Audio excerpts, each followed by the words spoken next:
Ce soir, c'est la messe chrismale, une messe qui réunit l'ensemble du presbytérium, des diacres et du peuple de Dieu de Charente. Et c'est avec beaucoup de joie que nous voulons accueillir la vie du Seigneur dans l'Eucharistie et également de pouvoir consacrer les huiles qui vont nous permettre et le Saint-Crème qui permettra de baptiser et de confirmer. Alors c'est un grand moment pour nous tous et nous avons besoin de ces moments vraiment de fête et de joie, ce que nous avons vécu avec les prêtres, les diacres et leurs époux cet après-midi, un bon moment fraternel. Je pense aussi à tous ceux qui vont être baptisés, confirmés, qui seront dans l'Assemblée et auxquels nous allons bien penser et prier. Il y a ceux qui seront là, ceux qui sont absents et ceux qui nous retrouveront plus tard. Voilà, et puis j'allais dire aussi, nous allons apporter toutes les intentions, de notre diocèse de Charente, ces intentions qui sont nombreuses, les intentions aussi nationales et internationales. Juste deux mots pour parler de la conférence des évêques de France que nous avons eue la semaine dernière, un bon temps de partage, d'échange et de formation, en particulier cette invitation que nous avons à être plus lucides sur l'état de notre planète et faire en sorte que nous puissions transmettre aux générations futures une terre en bon état, en meilleur état.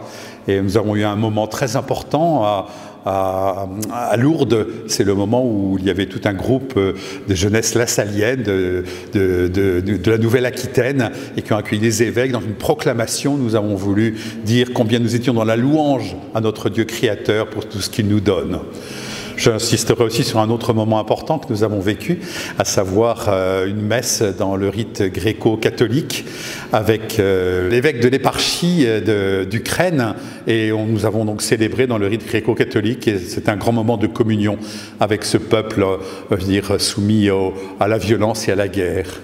Également dans notre assemblée plénière, nous avons voulu parler aussi de la réforme de la CEF, qui inaugure aussi la réforme peut-être de nos diocèses pour que le fonctionnement soit plus selon la volonté de Dieu, au service de la mission et au service du peuple de Dieu, des diocèses. Nous avons aussi reparlé des suites du rapport de la SIAZ, en voulant prendre nos responsabilités, en écoutant aussi toutes les préconisations, en mettant en place des ateliers. Et on voit nous sommes aidés par de grands professionnels, ce qui nous rassure aussi beaucoup. Voilà, donc toutes ces intentions du monde, nous les portons cette semaine sainte. Nous servons le Christ dans sa passion.